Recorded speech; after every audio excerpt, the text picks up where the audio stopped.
In diretta da dove si ritireranno i calciatori italiani. Questo è il podcast delle minoranze vocali. I wasn't ready for any of that. I'm sorry. Well, no, see, I was, because that's half of the introduction. Raise your voice. We should have coordinated, goddammit.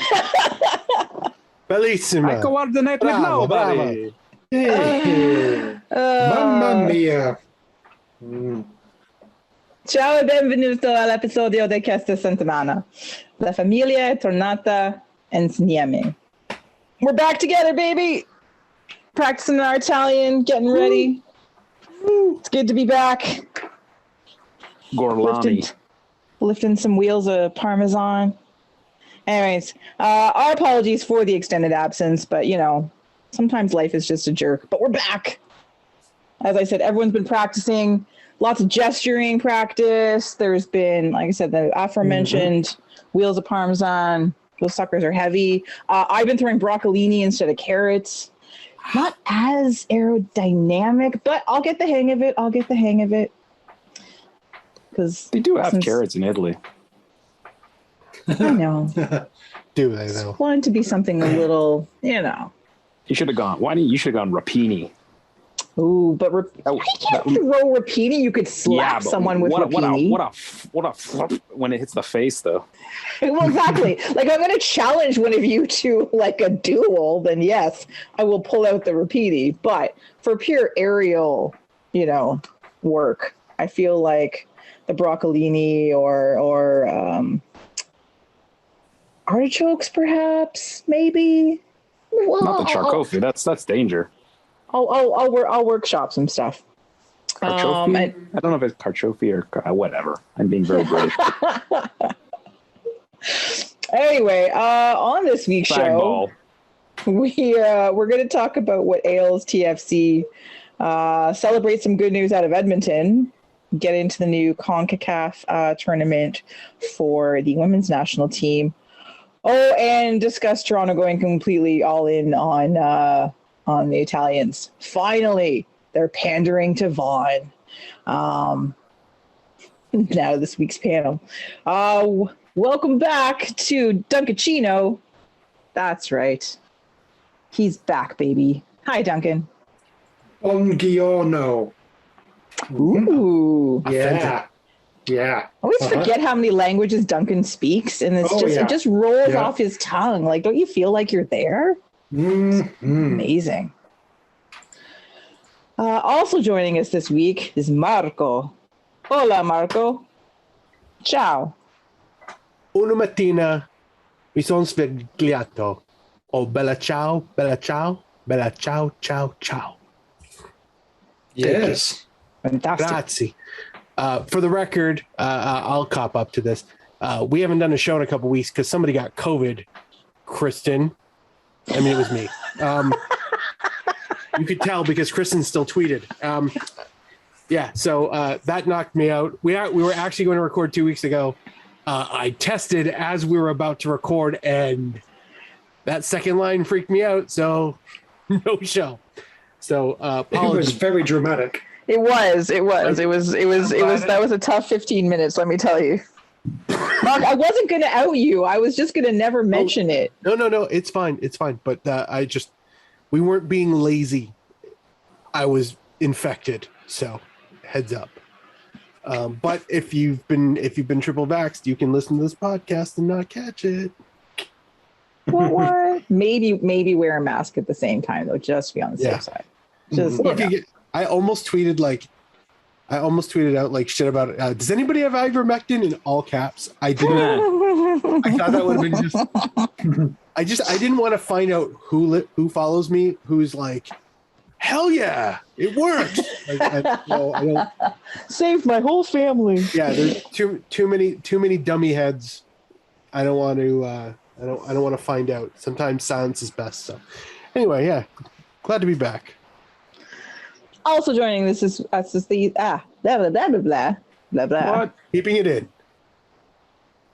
Also joining us this week is Antonio, ciao. Randy Poffo in volo su un volo all'Italia per Columbus. Yes. Did I hear Randy Poffo? You heard Randy Poffo was flying on an Alitalia flight to Columbus, yes. It was the Columbus part. I was like, wait, where's... Oh, right, of course he's going to Columbus. Oh, that's lovely.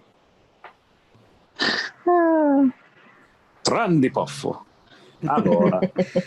I hear we're signing him next transfer window, so...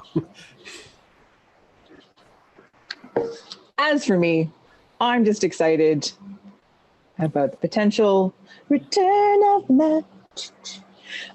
So yes, I'm your host, Kristina. And now to this week's show. You're not going to translate Knowles into Italian? You are more than welcome to try. I don't think it actually translates. Cannolis. Yeah. Cannolis. Kristina Cannolis. Oh, God. San Siro. It's actually very easy. Oh, no. Oh, dear. I'm just going to, yeah. Mm-hmm. All right. Well, what's been happening? Oh, my God. What hasn't been happening? We haven't been here forever, but we're going to try and focus, which obviously is our strong suit as a podcast. So good luck, everyone. After a brief run of good form in which they won a Voyageurs Cup from 2 years ago and actually looked like they knew how to play soccer within MLS. You beat Montreal in a Voyageurs Cup semi-final and kept a clean sheet. Exactly. These things are exciting and progress was being made, and a clean sheet for the first time in I've forgotten how many matches, but it's a really long time. And then one not good team and one team that sent hardly any of their good players came to town, and things all went to shit. So back-to-back losses to Columbus and to our hated rival Seattle. Columbus not our hated rivals? Seattle's not our hated rival? The Columbus aren't? Trilliums mean nothing to you, woman? Yeah. I try to avoid trilliums because I could get in trouble, so I just keep my distance. You only recognize cup matches, eh, Glory Hunter? Damn fucking right. Trillium cup is a cup. Thank you very much. Is it though? Is it really? Well, it is. Scientifically, yes. Okay, fine. If you're going to get scientific on me, if I have to believe the science, then fine. I don't think you have to go as far as science. I think geometry would just do the trick. True. Engineering, light engineering. Yeah, okay, all right. I'll give you engineering too. Fine. All right, fine. Work. Our back-to-back matches against hated rivals, Columbus Crew and the Seattle Sounders, Thank you. Yes. did not go well. And the match against Columbus, at least, there were some good moments, right? There was at least a nice goal, and it seemed like maybe there was some decent play, especially once the subs started happening. But of course, the whole focus of that match was this Russell Rowe kid who, as we all know, is a former TFC Academy player. Is he? Nobody mentioned that. No, I know. I'm sorry. I wanted to make sure that you knew. None of the commentary people ever mentioned that. Well, that's the broadcasters are not doing their job, and that is what we are here for. And that's why I felt it was important that I mention it. So yes, Did anyone refer to him as a gladiator, at least? I feel like that might have been missed. I'm sorry. They needed you. A real Cinderella story? Oh my God, stop it. He doesn't have a beautiful mind. You just leave him alone. I was trying to shoehorn Romper Stomper in. Oh God. Look, unless he's fighting around the world, then it really doesn't matter. Only Mark will get that. Mark? Please tell me you got that. No, I'm desperately trying to channel my inner South Park. Thank you. I love you. How it goes, fighting around the world. Like, I know that. Yeah. Okay. Good. Tugga. Thank you. There we go. Oh God, yeah, Tugga. Trying to get the name. Anyway, so Lawnmower Man. oh dear God. Anyway, so this kid had a fantastic night. Of course, 2 assists. Looked dangerous the whole time, causing everyone to lament, oh my God, how could TFC have let him go? I was entertained. Duncan was like, yes, more. But that match, at least there was some intention, there was some fight, there was some decent play. The match against Seattle, however, what the fuck? Like, that was just an ugly match all the way around, like from both sides until the goals started happening. And even then, like, it wasn't an enjoyable match in any way, shape, or form. But to lose like that to a side that had basically Kristin's gone. one of their good players. Hey, and sure, this Cleveland kid did I disappear again? A little bit. Yes. Hello. They only have basically something good players. Oh, okay. So to a team that basically only had one of their good players, because everybody else was either injured or stayed in Seattle to rest. Are you saying Stephen Fry is not a good player? He stayed in Seattle. Oh, did he? I didn't watch the game, so I just...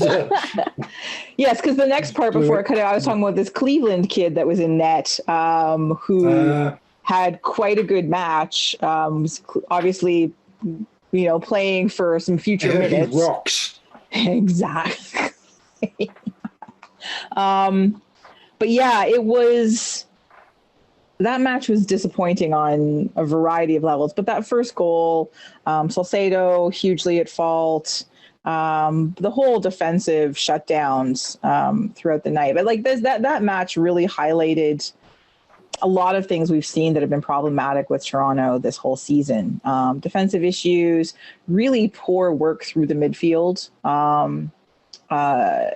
It's every now and again they're on. Bradley has a good match. Wing play is working. They're able to feed the ball into Jesus Jones or whomever. But this one, everyone seemed to like default back to the worst versions of themselves for the vast majority of the game. And that was not a fun match to watch. You know what else is disappointing? What? Russell Crowe was not in the Lawnmower Man. Well, I knew that. It was Jeff Fahey, but... Wow. Very good. Thank you. It's the random freaking things that are in my brain. Most people would name Pierce Brosnan first, but okay. You do you. Like, he's just the main villain who created the... Yeah, anyway, it doesn't matter. Should we talk about Lawnmower Man? Can you get back on topic, please? Anyway, frustrating couple games that have not been enjoyable as TFC fans. After, again, like I said, after, like having a few good games and having like players talk about, it's good to be back at BMO with like the vibe and have us doing well. And then they return to this. Now, yes, they played a bunch of games over a bunch of days, like that was one of their compressed periods. So sure, they're playing a lot of soccer. However, it's, it's been weirdly, what should we say? Are we feeling 2012-ish still, guys? What do you think? Interesting. 2012, sure. And so Lorenzo Insigne is the Eric Hasley of this year. He's God, I hope not. Holy shit, that's great signing. This will be great. That could work. I thought you were referring to the Mayan calendar. I could be. You never know. No, in a funny way. It actually reminds me more of last year of like youth movement. Screw that. Yeah, that's a good shout. That's a good shout. I feel like I want to believe that the experiment's over, but I think what it actually is this. There was no experiment. You guys are playing because this is what we have right now. Yeah. Come July, which was always the plan, you're all going to be replaced. Ciao tutti. Yeah. Ciao. Hopefully there's at least room for at least one of them in the starting lineup, and maybe a couple to come off the bench. Yeah. Only ones that sound Italian, so Prizzo might have a chance. Petrasso could get in there for sure. I feel bad for Jaden Nelson. I know he didn't exactly excel on Saturday, but I have a lot of time for Jaden Nelson. I think he's been more often better than bad this season. You just can't change Nelson into an Italian-sounding name, though. No matter how stereotypical an accent you put on it. To be fair, to just one or two kids in the lineup would probably be a better idea, even for any kind of youth movement, than 6 of them in there. There was too many. Really, just if you can get, you got a good solid team, and every game you got maybe one or two young kids starting and another couple coming off the bench.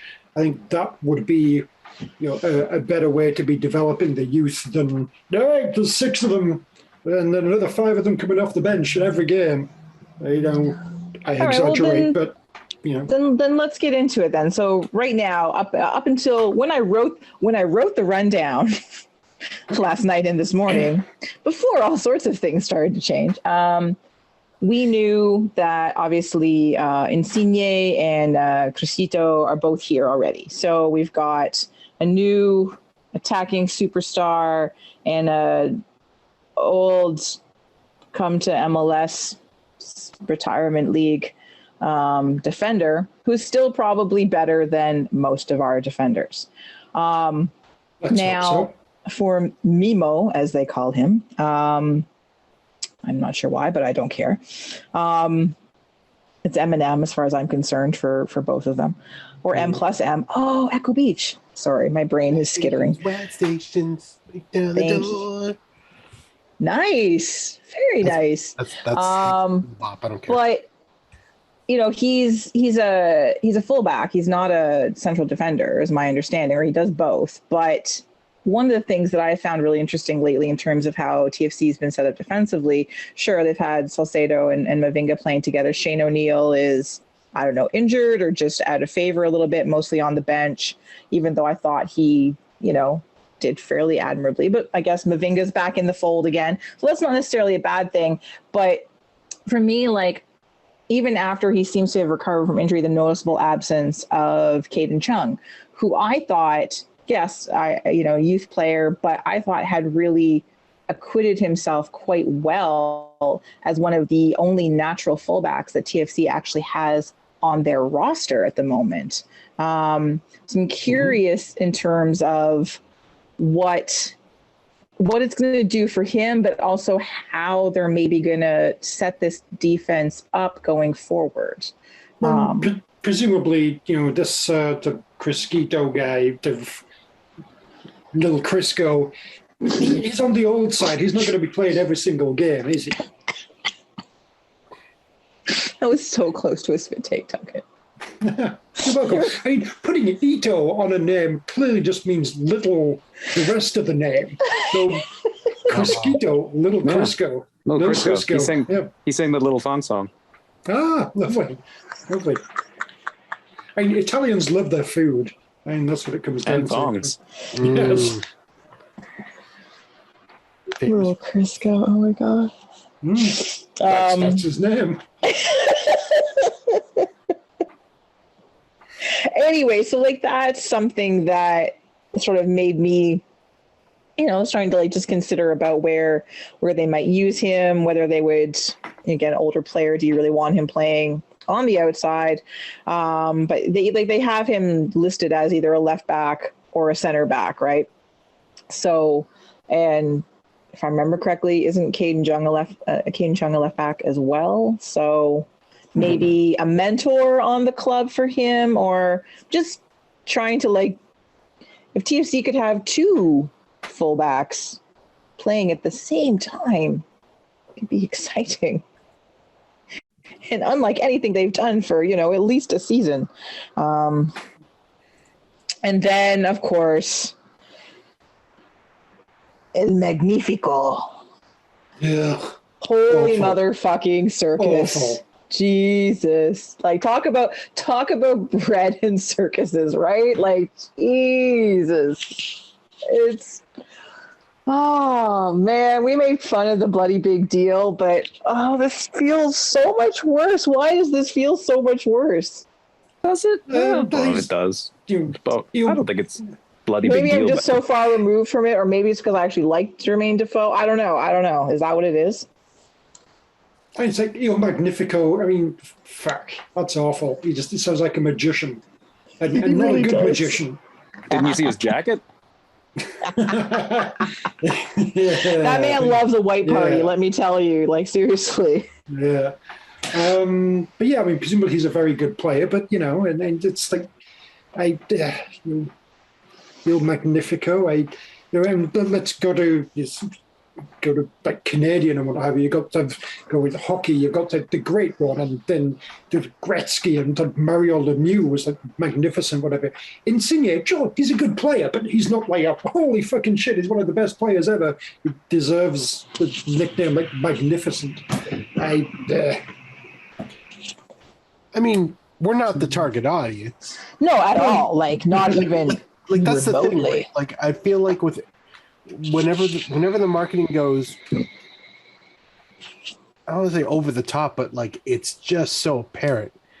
The bloody big deal thing wasn't for us.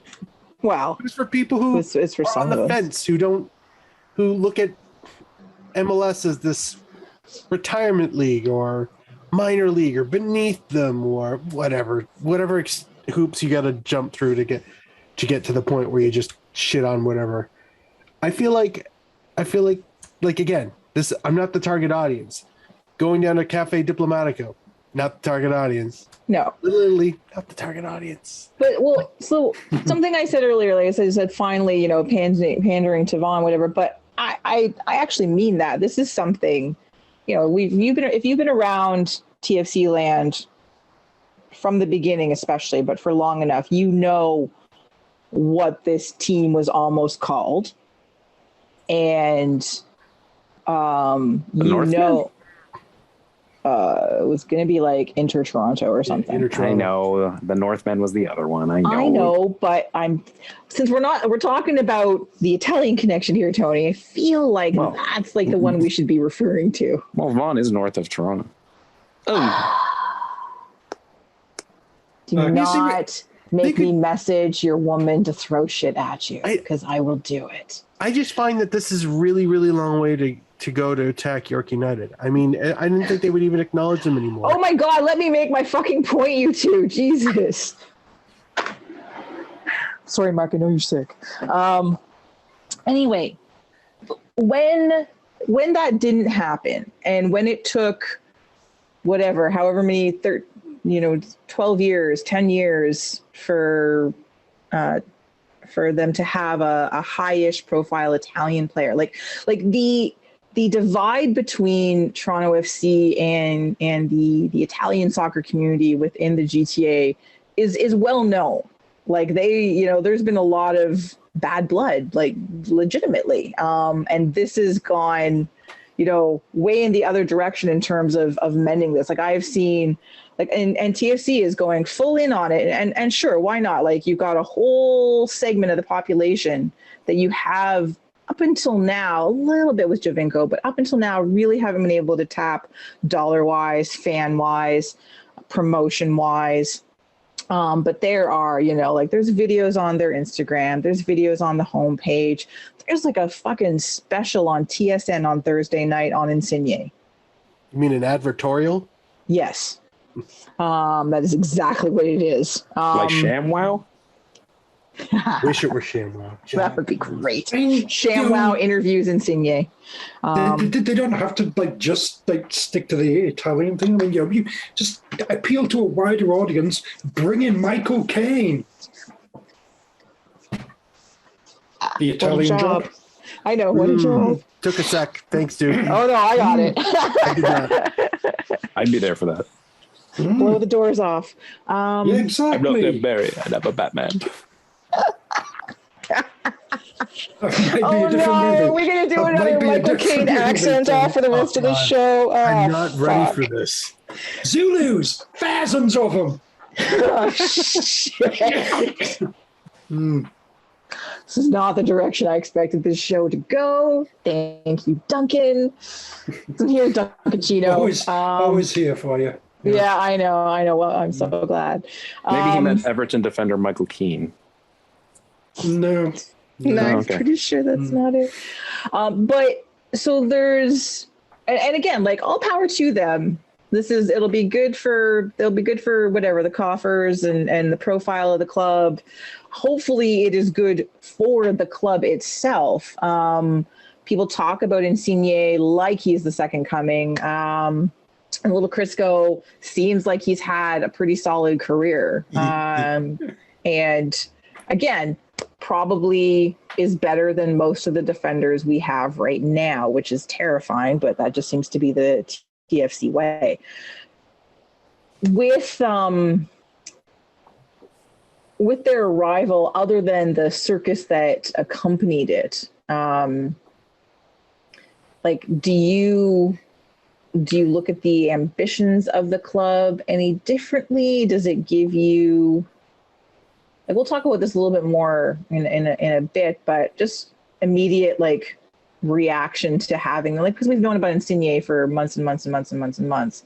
Mimo was a sort of a surprise. Well, it wasn't a surprise, but then it went away and then it came back again. So we got a different box of cereal and found a new prize at the bottom. So, like, I'm not sure what I think about either of them.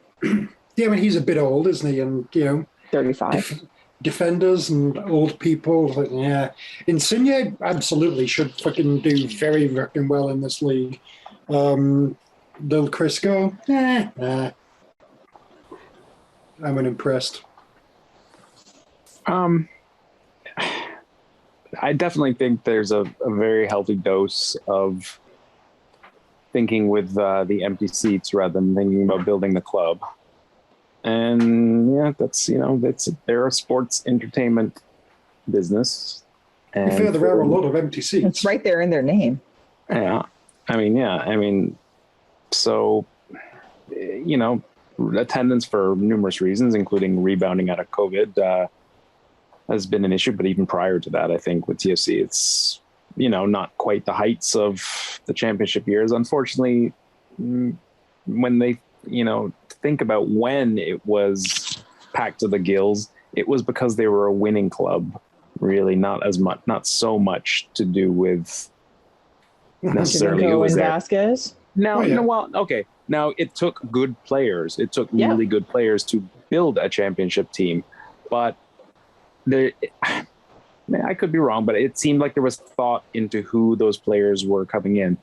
This, I don't know, with those two, as well as the seemingly incoming Bernardeschi, it just, I don't know. It doesn't strike me as a thought out plan rather than who can we get.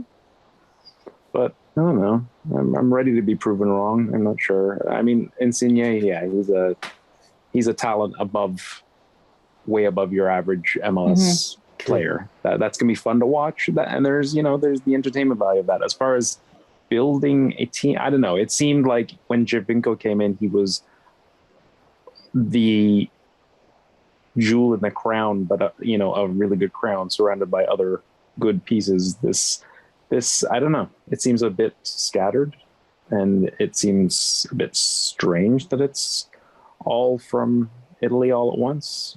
Yeah, well, I mean, you talk about Giovinco being the jewel of the crown and good players, what have you.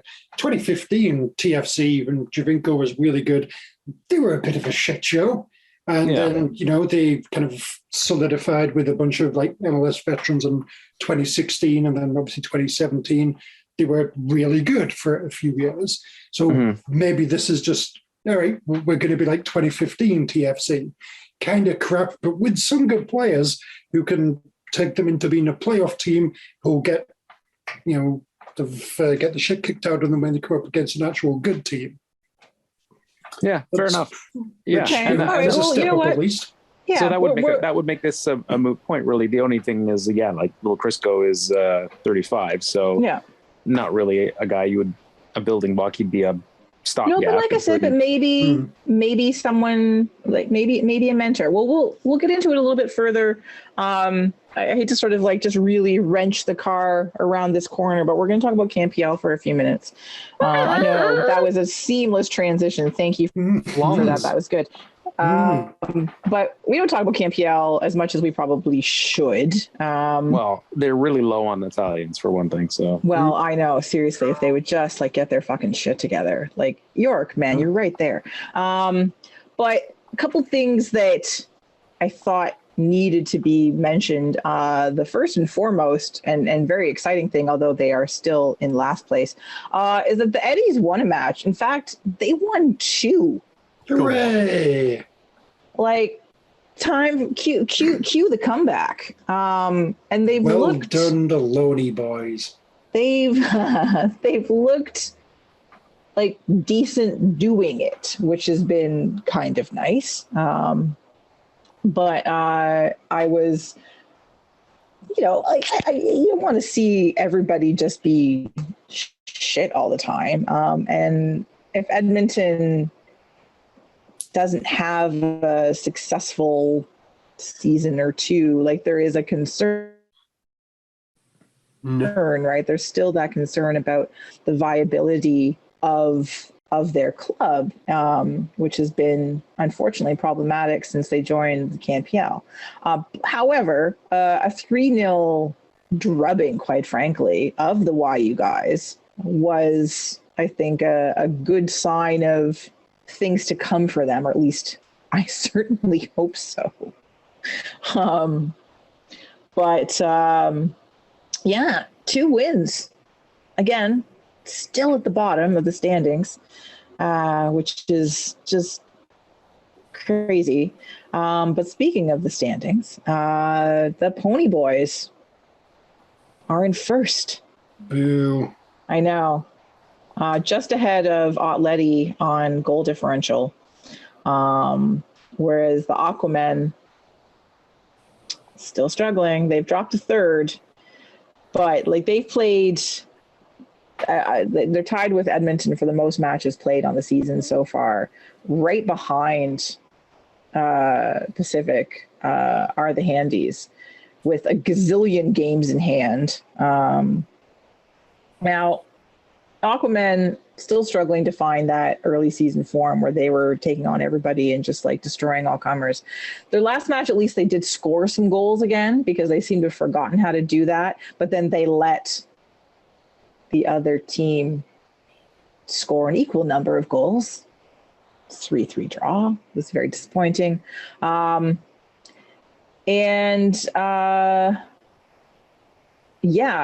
you've got Valor, who are just sort of, can't believe I just called them Valor. Dear gods, someone stop me. You got what are we calling them now? Are we still calling them the Peggers? No, we call them something else. Gray Mice. Sorry. The Gray Mice, who are, I'm starting to feel a little bit sorry for them. It's just kind of like, they're trying. They're trying. I want to pat them on the head and be like, there, it'll be okay. But they're another club that I think if they can't find some success or they can't get some sort of better cooperation out of their owners in terms of like promotion and stadium support, that there's potential issues down the pipe. You know what I mean? And are they not, owners and stadium? I mean, they are sharing the CFL thing with the Winnipeg CFLers, the Blue Bombers. There you go. Woof. I wasn't going to remember what they were called either. So I was willing to go on this trip with you, Duncan. So I mean, is that not a fairly okay? Well, yeah, you're just, a bit of an afterthought, but presumably it's a fairly stable kind of situation that they've got there, isn't it? It's maybe not a great one, but it's fairly stable. It's all right. You're good, to get us an extra 20 dates at the stadium a year, so fine. I mean, I could be wrong. I think there's still issues, and if there's any Winnipeg supporters that listen to us, please, correct me if I'm wrong, but I feel like there's still issues in terms of like stadium branding when they play, just in terms of like support for the supporters group for Red River Rising. Like I feel like there's been some issues that have sort of been ongoing kind of since their inception, where, as you said, like they are the afterthought. They're not even getting maybe, even that extra 10% of support kind of thing from the stadium owners, which are the Blue Bombers. So I just feel like that's sort of still like a bit of a acrimonious relationship that is sort of to a degree hindering what the game day experience is like there, which obviously can impact fans that may return if they were there for their first match, that kind of thing. I could be thinking about last season or another season, but I feel like it's still kind of a thing. Mark, I don't know. You might know better than I. A little more dialed in on the CanPL side. Not too much. So, I mean, one of the things that, again, this is, if somebody's in Winnipeg knows better, please let me know. The Bombers are a community-owned team, and if they're the community-owned team and they own the CanPL team, I don't know how that works. Honestly, I wouldn't think they would allow that, but like, something has changed, and I lost track of who and when. Right. Because I can't imagine the CanPL would let a community-owned ownership group into the league, and I can't imagine that a community-owned ownership team would want to buy a soccer team. Right. So, like, that's like, even as you were talking about this, is like, what the fuck is the situation there? I don't understand it. So I kind of. All right. Well, you know what? If someone from Winnipeg doesn't get in touch with us, I feel like Winnipeg's like, it's like, well, we put an ad in the paper. You know what I mean? Like, they're just lead drummer. Yeah, like, no, but like they put an ad in the paper. There's a game on Saturday. We put it in the Thursday paper. What more do you want from us? You know what I mean? Like, I feel like their crowd should be better, but then again, I could probably say that about the entire league. So yeah, you know what? We will look into this in a more thorough, allegedly journalistic way and report back to you guys next week. How's that? I will. Okay. All right. There you go. Thanks, Duncan. Thanks for the help. That's good. I'll make noises with my mouth. Zip zap. It's good. Okay, I will look into it. I'll ask the president of Red River Rising. Look at you. I know them. So connected. The president. You know it. Gotta make it seem like I'm important. Otherwise, you guys won't listen to me. She doesn't talk to the treasurer. No. We're gonna go might as well go straight to the top when I can. Come on now. Anyway, there's some fun to be had in watching CanPL. I do say this, even when we talk about it, it is worthwhile. There's been some good storylines, and it's nice to see some movement throughout the table, in terms of, teams that are being successful early on or not. It is still unfortunate that Edmonton continues to languish at the bottom, but 2 wins. They're on the move. It's exciting. Go Eddies.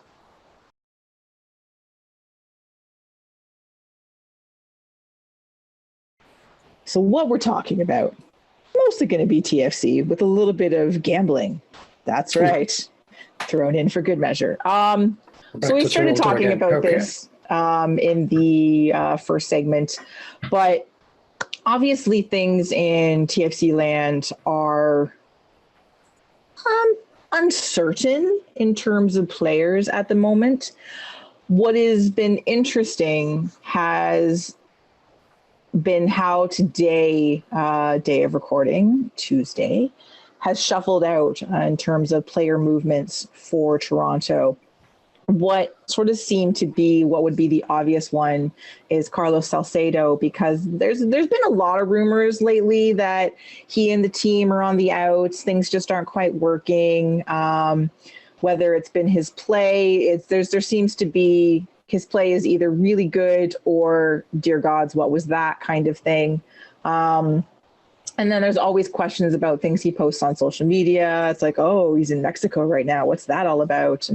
But even though the team has been, at least this last week, been pretty forthright in saying there's some like family issues that he's dealing with, kind of like back off a little bit. So I have appreciated that from at least a rumor dampening, or at least for that reason. But I did expect today that the player that we were going to see, the DP that we were going to see moving on, was going to be Salcedo, but instead he's gone in pause form. Pozuelo. What? Going to Miami. Cue Will Smith. In Taking return, his talents to the South Beach. Yep.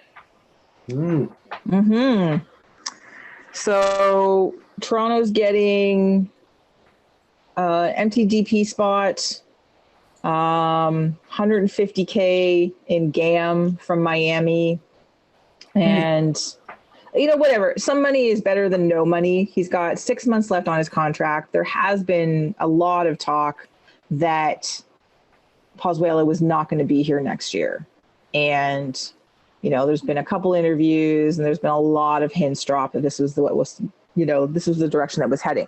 Now, I did not expect or see this coming at all, and I guess I just haven't been paying enough attention. But yeah. So, and the big thing, and Duncan, you mentioned it earlier, it was Tony Bernardeschi. Juventus attacking midfielder, and Lord knows we need us some creativity in the midfield. Federico Bernardeschi heading this way, apparently. Still not confirmed, but it's kind of all over the Twitters, and seems to be almost a foregone conclusion that sometime in the next couple of days that's going to get announced. So the Italian connection, the repatriating of the Italian national team to TFC continues, apparently. I mean, I personally can't. Thoughts on all of this: the fall of Pozuelo, the bringing in of this guy. Look, I personally can't wait. Once this all kind of like they sign Bernardeschi and just everything's all good. Everything's all good. And just when you think, oh, okay, this is quite the acquisition, that's when Seba gets announced. And the shit goes on nuts. And the like at this point, you almost feel like they have so to, many right? people would just be insane. Where's Seba going to play? Doesn't matter. We got fucking. It doesn't matter. We've got. We had Pozuelo. It's like, we'll find a place. If we've got Larry and Bernie up front, we don't need Seba. Larry and Bernie. Yes, Larry, Bernie, and Lil Crisco. There could totally be a Cockney sort of crime mob going off to Italy to do something. Oh my God, it's the sequel to The Gentleman. That's what this is. Larry, Bernie, and Lil Crisco. Can we all agree that Lil Crisco is actually it's spelled Lil with an apostrophe, as if he was obviously. Absolutely, yeah. Lil Crisco? Yeah. Lil Crisco, yeah. Yeah, Lil like Crisco featuring Larry? Yeah. That's a hot track.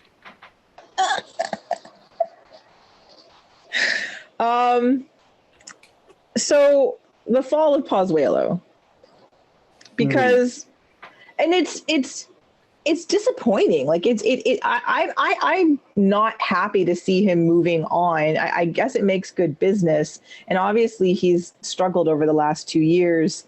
Last year with his marriage falling apart, being away from his kids and anyone he knows, all those things, right? Like going through it by himself in a foreign country, all those fun and exciting things when your world is falling apart. Was it really by himself? I feel like he had, what's his name, Soteldo there to hang out with him and be cool. Yeah, he was definitely a comfort. He was there trying to help. That's for sure. Well, to be fair, the U.S. is a foreign country for him too. But and he's been up and down this season. I felt like there was moments where we were seeing the old Pozuelo, the MVP winning Pozuelo. But to have it go south this fast, kind of now, is this like just like COVID and life stuff? Did we just luck into a really good year from Pozuelo? Is TFC cursed?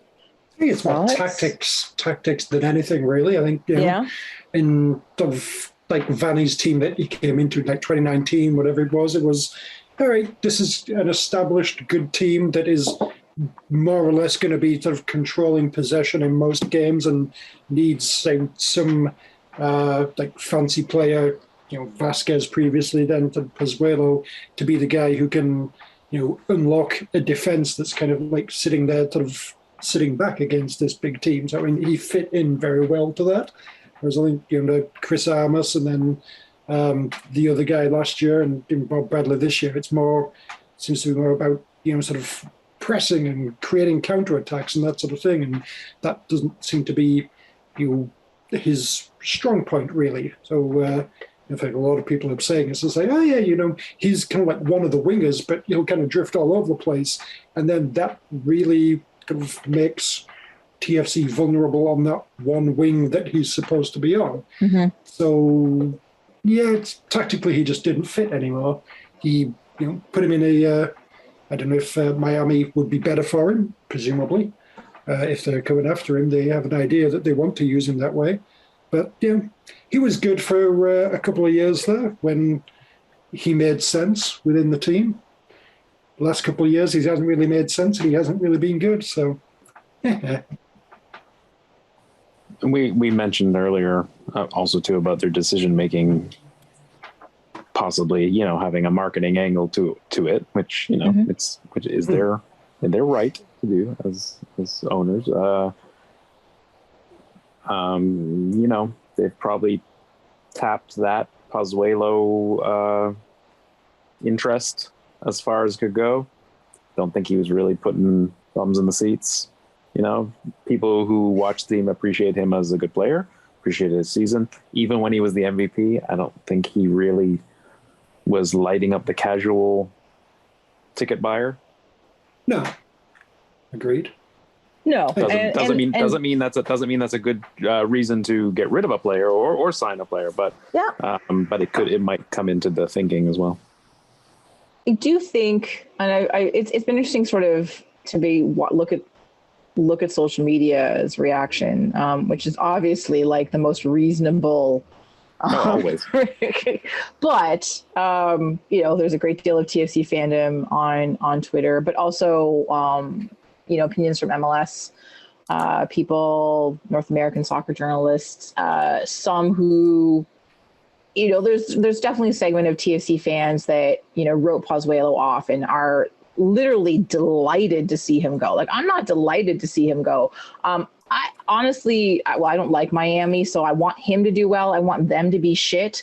But I like Pozuelo. I've got nothing against the guy, and I think he's a talented player that, as Duncan said, tactically he just doesn't fit. He's not the focus anymore. And there's been, a lot of rotating cast around him and a lot of changing of tactics around him the last 2 years, right? So it's been a bit weird. But there's a few people out there who are like, he is going to be the key for Miami and something that they can build around. In some cases, it's almost like they're talking about him like a younger Vasquez with a little more attacking bite. someone who can really, be that focal point in the midfield for them, but also score some goals. Like obviously Vasquez scored some goals, but it's sort of an interesting, depending on your perspective. Outside of Toronto, I think people are seeing this deal as a little more of a, sure, a bit of a surprise to see TFC dump a DP mid-season like this, but also good business for Miami to go ahead. Like Vasquez, he'd be obviously a great player to add to a team that is being well built. I don't know if Miami is that team, but if you can fit Pozuelo in as a piece but not necessarily the piece, like the guy who has to carry the team on his back, that's a terrific addition to a team that's building towards something. I'm not sure he's the man you want to build a team around, like that superstar level. Although we can't ignore his MVP season; it was great. But it wasn't that long ago. Like that's the thing too, right? Yeah. Yeah, but I mean, he's 30 years old now. He's kind of that. I know Vasquez was a bit older, and so maybe it's not the perfect comparison. But yeah, he's that kind of guy who would be terrific on a team that has a bunch of terrific pieces already. But maybe he's not the guy it's not like TFC are rebuilding. I don't know what TFC are doing right now. Building. I think they are rebuilding. They're just rebuilding over a longer period. Building. Yeah, sure. Maybe. Just building in different directions. I don't know. But yeah, so if Miami thinks they have the pieces around him, it's really good business for them. Mm-hmm. He could be a very useful player in the right situation. I think, it's going to be very interesting. Like I don't watch as much MLS as I used to, but I might take a look at some of their games just to see what's happening there, because I'm sort of curious now, right? And then I don't think, when did they, just trying to see, do they, so who comes to town for the last home game of the season for Toronto? Miami. Columbus. Dun, dun, dun. Mark your calendars, people. The return of Pozuelo. So there we go. That's well done, MLS scheduling gods, without your knowledge, but that's some good drama being built right there. Assuming hopefully we don't need the 3 points to avoid relegation. Good point. A fine point. I feel like we're going to need them, honestly. Yes, I think you're right. Yeah. All right. Yeah. Well, within all of this, so Paz is gone. Still not sure what's happening with Salcedo. And apparently, again, Bernardeschi is en route. But some other sort of things have been happening as well. One which sounds like it's about to be a done deal, kind of similar to Bernardeschi, lower level, of course. Another that just, especially if you're an old school TFC fan or you're me, is that Zombie Chivas released Daniil Henry. So that's intriguing. It's weird. Is Daniil Henry the kind of player that you want to be sort of bringing into? Presumably, we're looking for someone really solid to be building a defense around. What are you saying, Duncan? I'm saying, the defense currently isn't great. Is Daniil Henry, is a not great defense the best sort of defense to be introducing Daniil Henry to? Here's my question. Well, is Daniil Henry less Daniil Henry-esque than Salcedo, or more Daniil Henry-esque than Salcedo? Salcedo has had a very Daniil Henry-esque season. He really has. Yeah. But, yeah. Salcedo actually owns a restaurant in Turkish Cyprus, which is very strange. That's just flexibility. Right. Yeah. Yep. Mm-hmm. But the other news, again, still waiting for confirmation on this, but a number of people within local Canadian soccer journalistic community are talking about this. Mark Anthony Kaye, baby, return of the Mac. Yeah. Apparently he's coming this way. Colorado is agreeing to part with him for who or for what, we don't know yet, but it's been mentioned multiple places in the last couple hours as though, just waiting for the ink to dry and for them to announce the details. Now, was Gareth Wheeler one of them? He might have been, yes. I can't tell if though he was one of the people who was on that. Yeah, did he? Yeah? I think he might have mentioned it, after a certain quality control broadcaster mentioned it on TSN.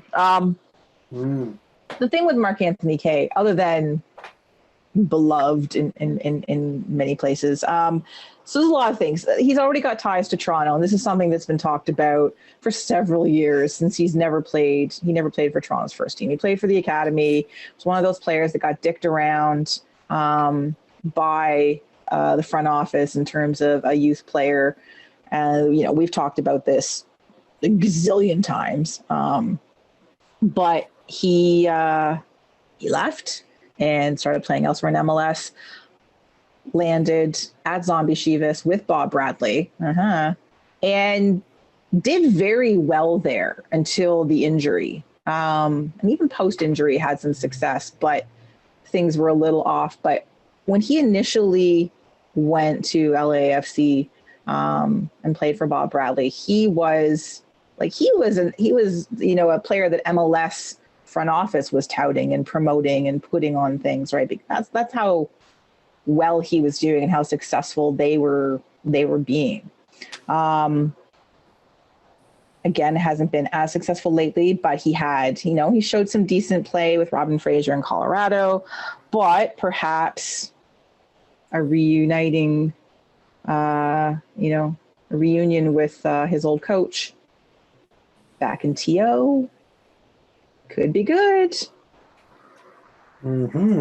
It should theoretically work. I mean, hopefully they're not, just for the sake of Canada, hopefully they're not citing him with the idea of he's going to be a bench player or anything. I can't imagine that they would be, because Colorado spent a lot of money on him, and so they're presumably going to be getting a lot back, whether it's cash or players or what have you. So presumably he's going to be very much part of the first team squad. But if he is, yeah, I'm down with that.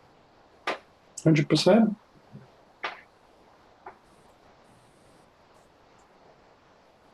Other people on the panel want to weigh in on this? Why did you talk? That was such a good, extended pause. No, I couldn't take it anymore. I'll say this. Good. Excellent. Thank you, Tony. Yeah. Wonderful. Okay, on to now that we've exhausted everything that's happening in TFC land. With all of this, though, with all this mid-season, and obviously they've alluded to the fact that they were going to make more moves mid-season other than Insigne, is what, and it doesn't help that we don't know, is Mark Anthony Kaye coming for sure? Is Bernardeschi, is there still rumors about Richie Larea, whatever, all of those things. With obviously some of the youth players going to be sidelined from this, but with some, on paper at least, and some known quantity, some quality coming in to maybe upgrade on some positions and give more life to what has been a pretty toothless attack so far this season. Are these good building blocks for the future, or are these just shiny distractions? Here and there. I mean, as far as the future goes, Mark Anthony Kaye is probably the most interesting one as far as watching development. The others are older or very known quantities.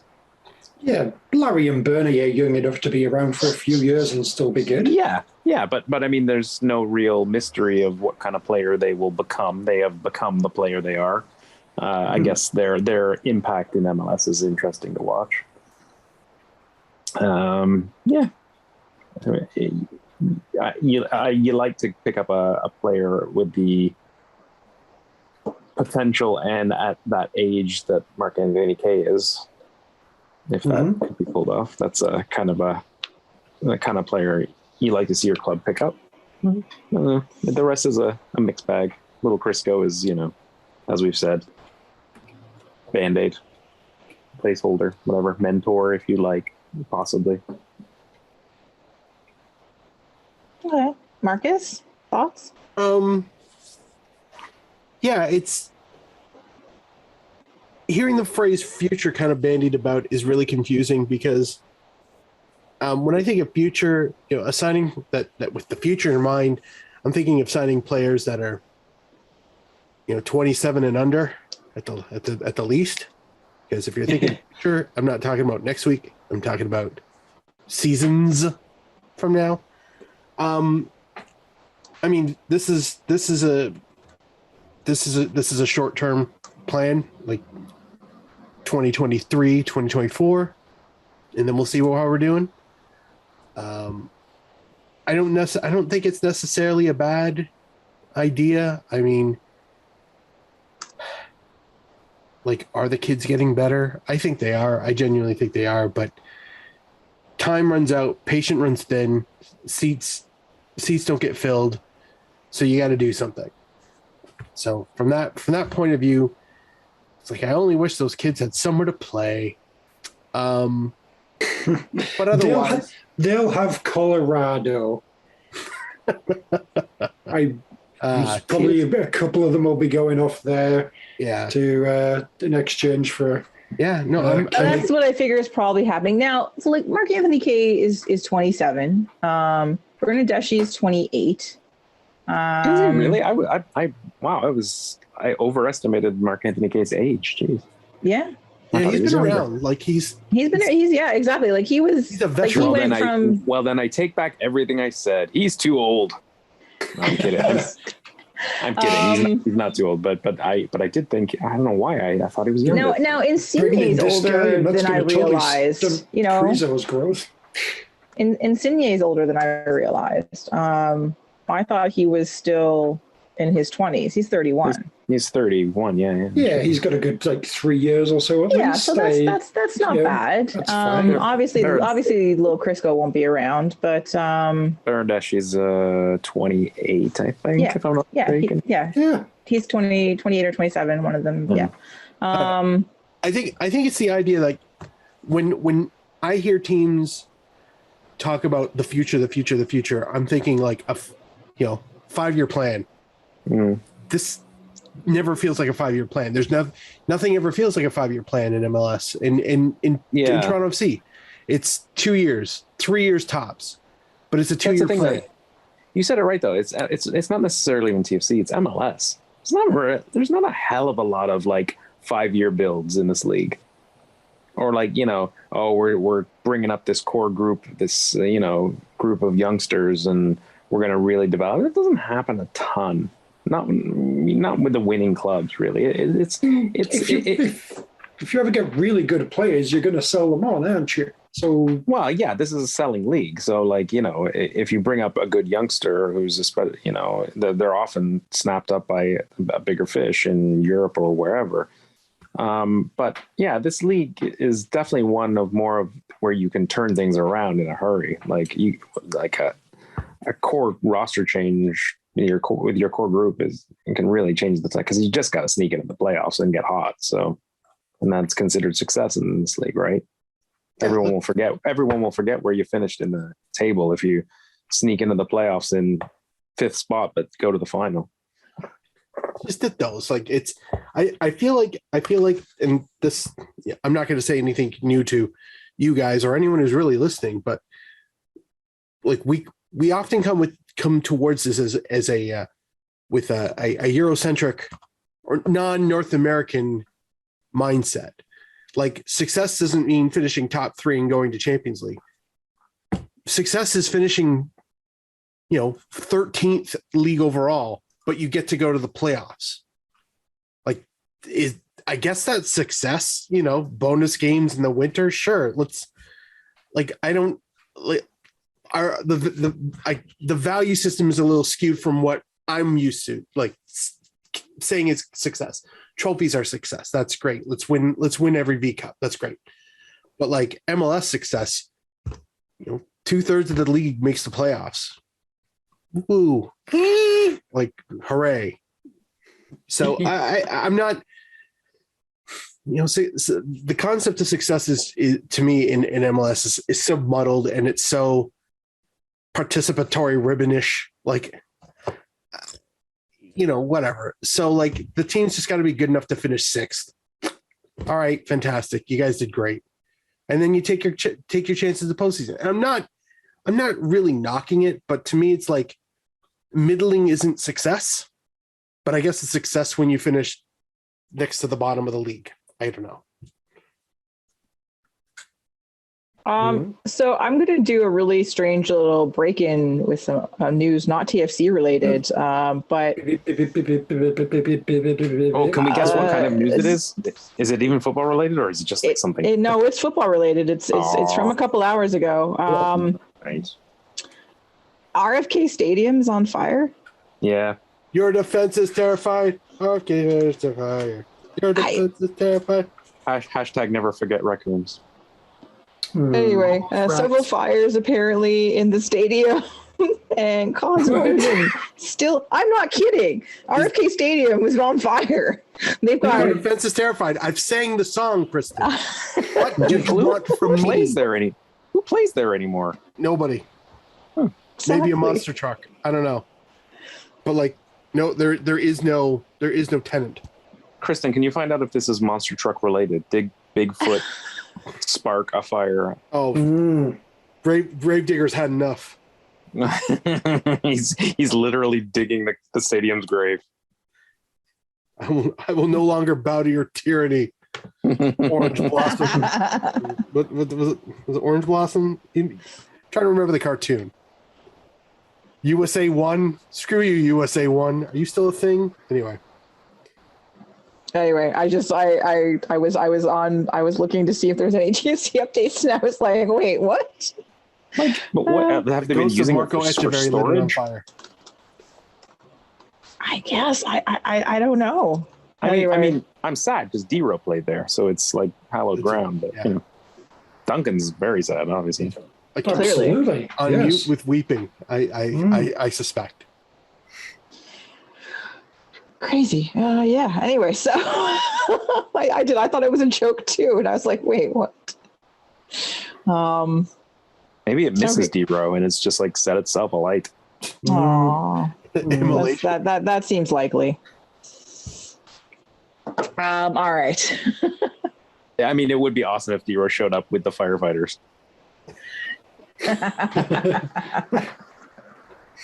I was just in the neighborhood. I'll shake and bake this fire out. Please let that be true. Before we move on to the 2 previews we're going to allegedly do, something came out over the last 24 hours in the more international world of football, EPL specifically, that is near and dear is like the wrong phrase perhaps, but something that we've talked about many times on this show or on Twitter and just, in conversation. And it has to do with shirt sponsors in football. And other than the fact that, we all agree that shirt sponsors are shit, no one hates them more than Duncan. Nobody. However, it's possible that no one hates gambling sponsors on football kits as much as I do. I'm not sure. Duncan, we can work with. Oh, come on. So apparently, the English Premier League contacted clubs on Monday to talk to them about phasing out getting rid of the betting companies on their shirts within the next 3 years, not necessarily out of the goodness of their hearts. No. This is to avoid a government-imposed ban, which I think is hilarious. But anything that will make them do this, I think is amazing. Apparently, there's a bunch of clubs who are like, sure, no problem, we'll do it right away. And those were the clubs that don't have sponsors. Of course it is. But of course it is. Yes, we are fully behind this. I just don't, don't do this and get halfway into the season and then have the ban happen, and then half of the teams have got to go without any jersey sponsor at all for the last half of the season. And you just go out there with a delightful plain kit. Everyone will see, oh, well, this is much better. And, glory ensues. I think all clubs, no matter the size, should be forced to only have the sponsor of their local, mechanics, like the good old days. Yeah. Please.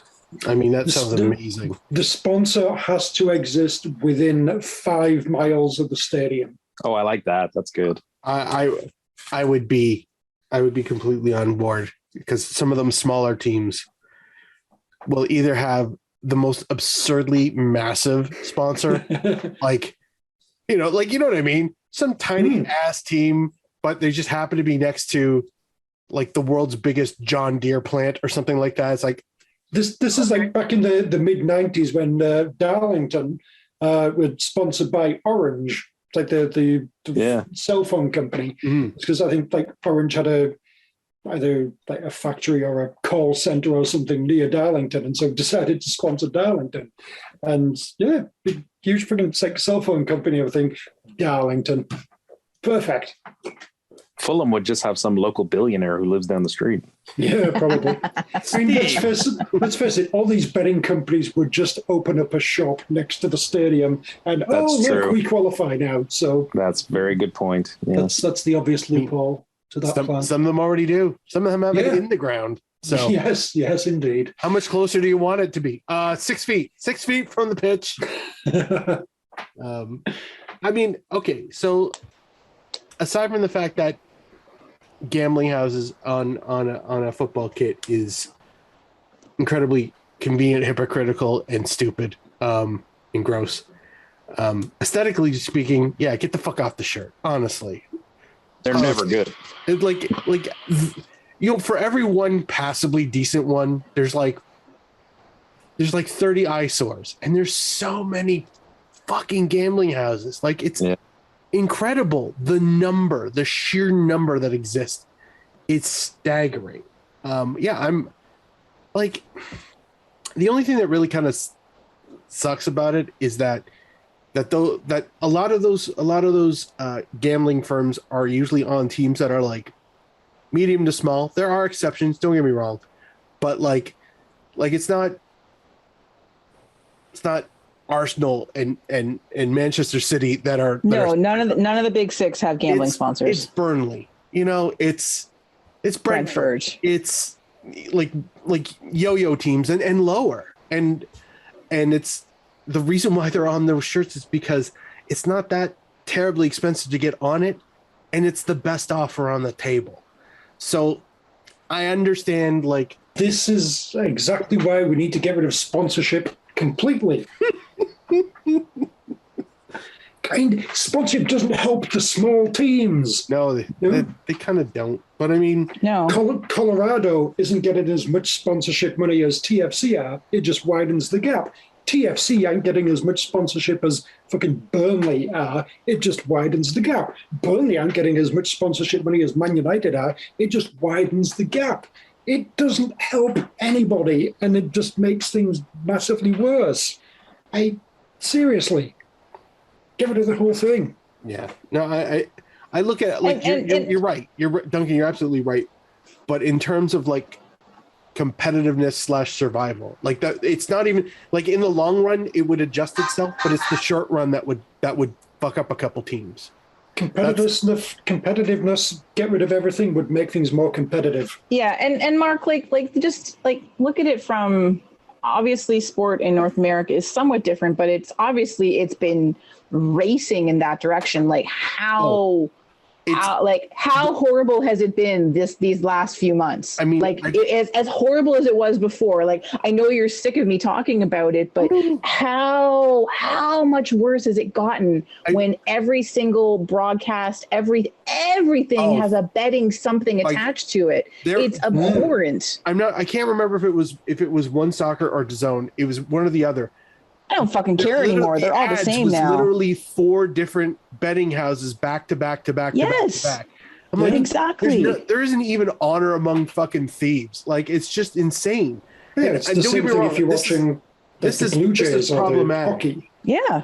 Seeing their proliferation is problematic. I'm not even denying that.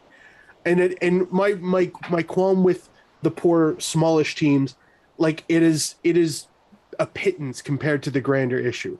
I mean, when they got rid of alcohol and tobacco sponsoring, I thought, okay, that is a tremendous step in the right direction. Well done. But there became a vacuum, and the next vice that could stepped in.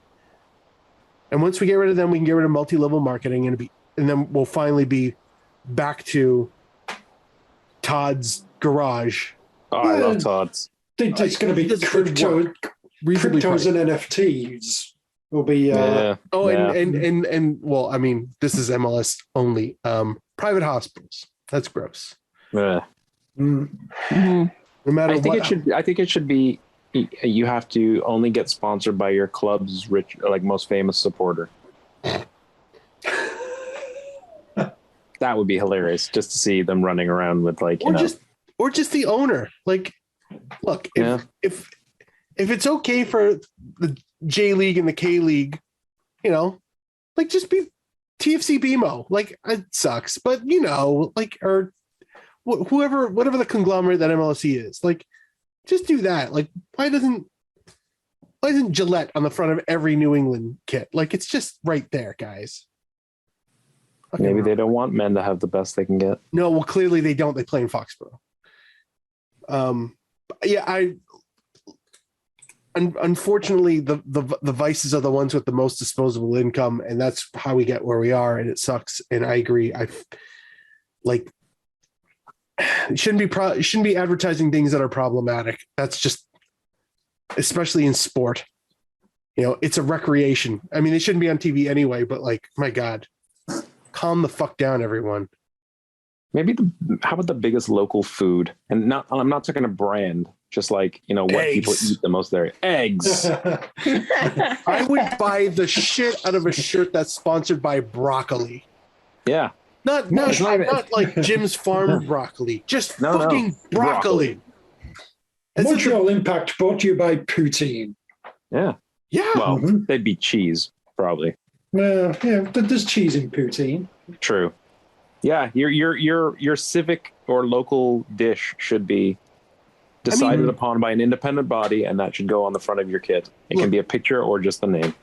3 minor league baseball teams did it once in 5 years, and then every team does it now every year, and they sell a small fortune's worth of goods because the team's got a burrito on their hat. Like, yeah, give me that. Give me that equivalent, that cultural local thing. It would be amazing. I can only imagine what Toronto's would be. Like, the jokes literally write itself. But yeah, fuck gambling houses. Yes. Fuck sponsors, all of them. Agreed.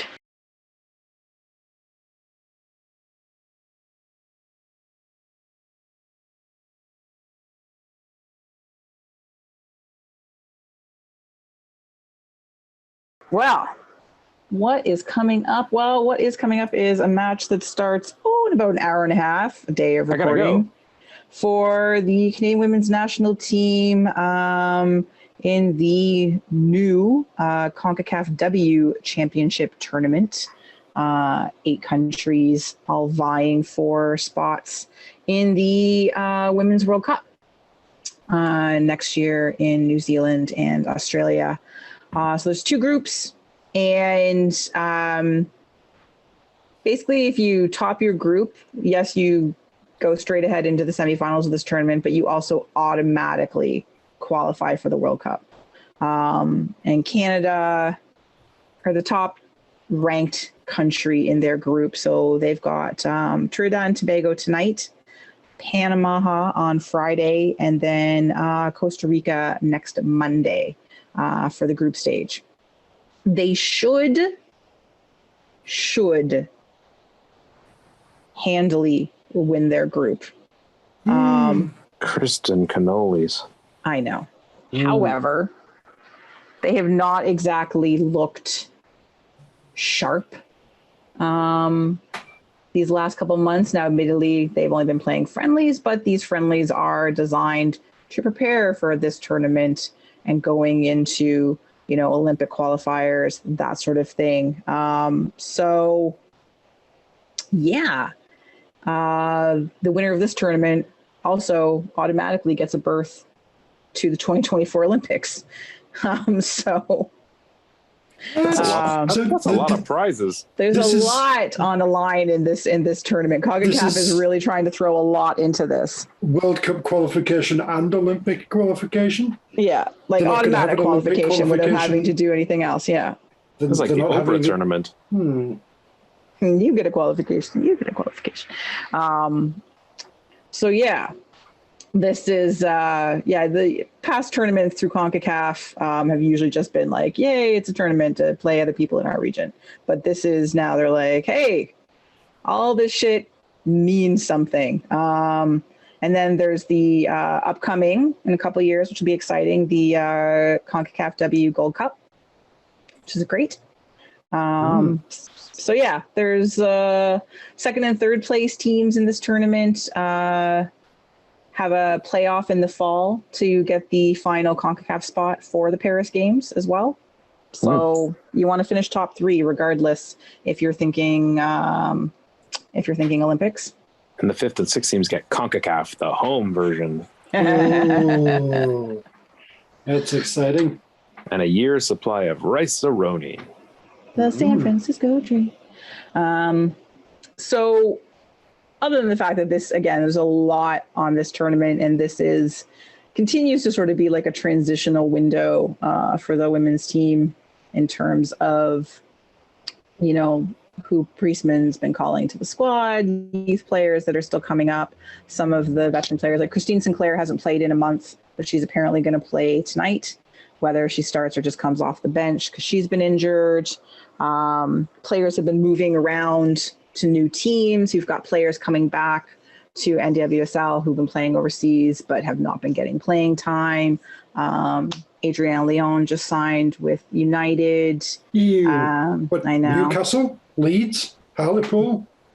Yes, Manchester. Oh, I know. I'm sorry. Hartlepool women. Yeah. But so the tournament's really fast. Like, it's just 10 days, right? So they have the group stage, then they have semifinals, then they have the final. Like, everything is done by the end of next week. So, but what is exciting is that CBC is broadcasting it as well as One Soccer. And that's huge in terms of exposure for regardless of which team, men's team or the women's team in Canada, have, again, national broadcaster making the games available. So you have more of an opportunity for a wider audience to watch it, to stumble across it, whatever. And this was sort of... Is that on the network or on GEM or... I think that is actually a very good question that I don't... I'm a renowned journalist. I got the impression from how it was kind of hyped up that it was the actual TV channel, but maybe not. That would be great. Like, not that GEM isn't highly accessible, but it's really outrageous. I'm not sure. Can you look into that? Can you call the president of CBC? I will do that. Yes, I will make sure that happens. But still, like, just to even have it, with an extra level of accessibility is a big deal. And you said the first game's tonight? Because, I'm looking at the CBC schedule, and it doesn't have anything to do with... It doesn't have it on there? No. Coronation Street. Damn you. Coronation Street just for laughs. Unless the women are playing Weatherfield County. Working moms, that could be them. No.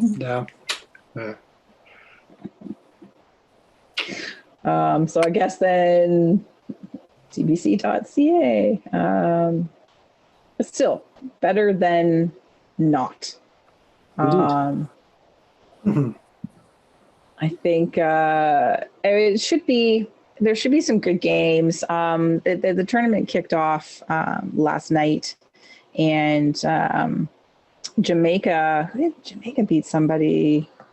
What did they play? Did they play Mexico? Did Jamaica beat Mexico? I think Bunny Shaw, she had a really nice goal, which was great to see. Yeah. So they beat Mexico 1-0, and the Americans beat Haiti 3-0. So, it's there's some good teams involved.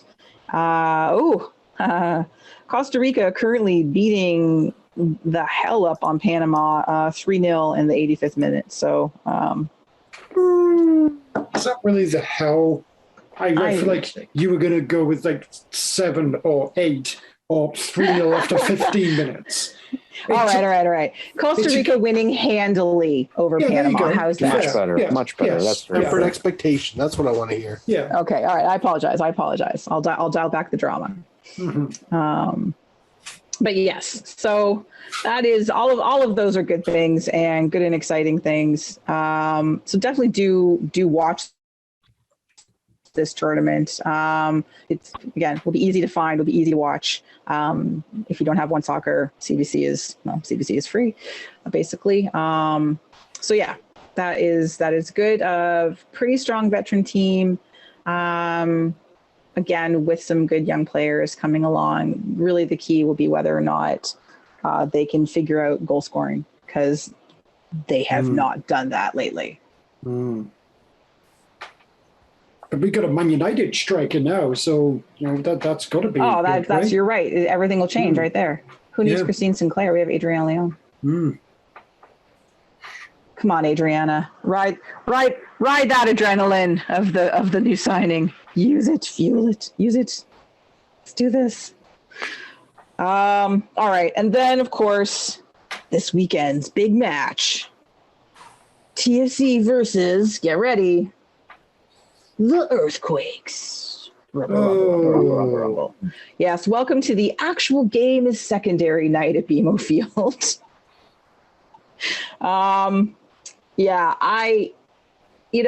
The Quakes are terrible. They're as bad, if not worse, than Toronto right now. Second last in the West, have not won on the road. Just not good. But again, really this game is all about Insigne. Now, whether or not he even plays is still very much a question, because he hasn't done full training with the team. He's still carrying whatever knock he picked up in his last game with Napoli or whatever it was. I just hope it's like when Andrea Pirlo came here and he's there on the bench. People are all excited about it, but then he never comes on. And when the last substitution is made and everyone realizes, he's not coming on, that was so great. Boo for the substitution. Or when all the Beckham boys showed up in their Beckham shirts and he didn't even travel to Toronto. Yeah, this is our own player, so obviously he'll be here. But yeah, that was hilarious. Yeah, I feel like Steven Gerrard as well, didn't show up. God, that's right. Lovely. I just for shits and giggles, I hope for something like that. Well, obviously he will be there. However, the question is, who knows if he'll even play? Or you know what? They'll probably put him in the 18 just because, right? You'd think so. what's the over under on Italian kits in the stands?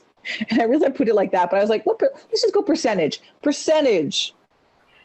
Italy kits. We're going 50, straight up 50-50. Oh, wait, it was like Italian national team or just Italian kits? Like Napoli. Oh, Napoli as well. Oh, good point. That's how I was kind of interpreting it. And don't forget Genoa. Yes. Ham. Salami. And Juventus, it's maybe a bit too sudden for Juventus. There's always Juve kits there. Yeah, that's true. You such a watch that. I'm going to go with a conservative 15%. Really? Yeah. That is conservative. Yeah. Yeah, I like that. I like that too. Maybe push to 20, possibly. Throw in some national kits, heavier on clubs. Madman. You're a madman. I mean, you said that you're asking they're like 50-50. We're just like comparing this like Italian kits as a whole, like compared to TFC kits. Yeah, just as a proportion of the whole audience as a whole. Of the attendance, because it's going to be a sellout. Like this match is going to be a sellout. I can guarantee it. Attendance as a whole, I'll go with 10%. There'll be sort of 3,000 Italian kits out of 30,000 people in there. Okay, there'll be a lot more people there to see the Italians, but not all of them will be in kits.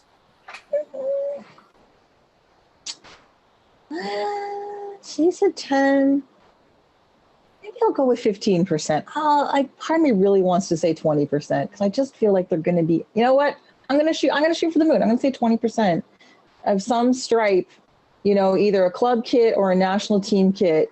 They're just going to be everywhere. That's my guess. Allora. Indeed.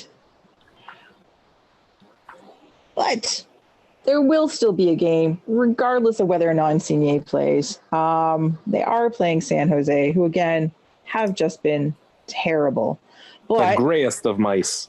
They are very gray. Let us pick a player to watch from this team. Well, in honor of 4th of July's hot dog eating contest, I'll go with Nathan. I was going to say, where's Nathan? Oh, God, he is. I forgot he's singularly named. Is he Brazilian? Yes. Of course he is. Nathan. His full name is Nathan Rafael Palea Cardoso, simply known as Nathan. Yeah, you don't need the rest of it. Yeah, okay. Good for you, Nathan. That's an exotic name right there.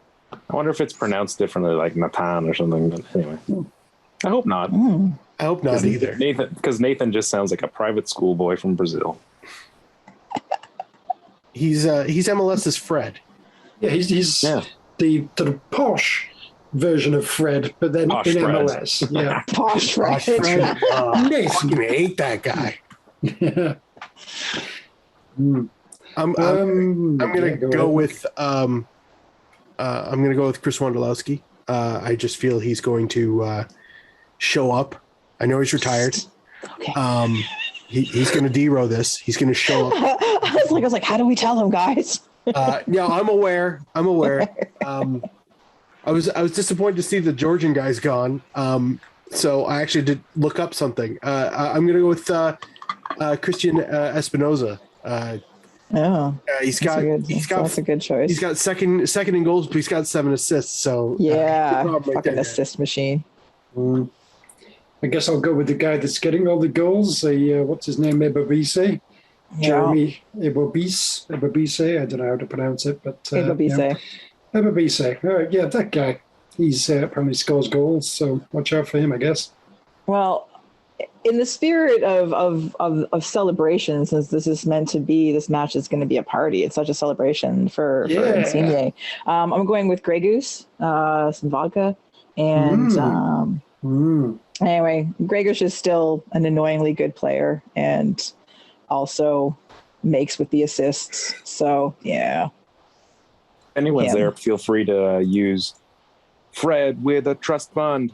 You're just Fred with a trust fund. Shea Salinas is still in the league and still playing. I know. I was I saw Selena Salinas. I'm like, no. That can't possibly be. Apparently Really? it can be. He's Wow. he's 36 now, but still going. I had no Good for idea. him. That's funny. Roster category senior. Yeah, no shit. Predictions for this? 2-0 Toronto for absolutely no reason. 3-1 to San Jose. Actually, I was thinking 3-1. I'm gonna go with. I'm gonna go 2-0 San Jose. I'm going to go a scrappy 2-1 Toronto. Excellent. Now, Will Insigne before we- play? No. No. No. They will win despite him. Little Crisco will get some minutes, but Yeah. not Insigne. Yeah. He's Just great. to temper the booze. Here's an Italian. This is the one you came to see, right? Huh? This is the Italian you're looking for. That's Little Crisco's music.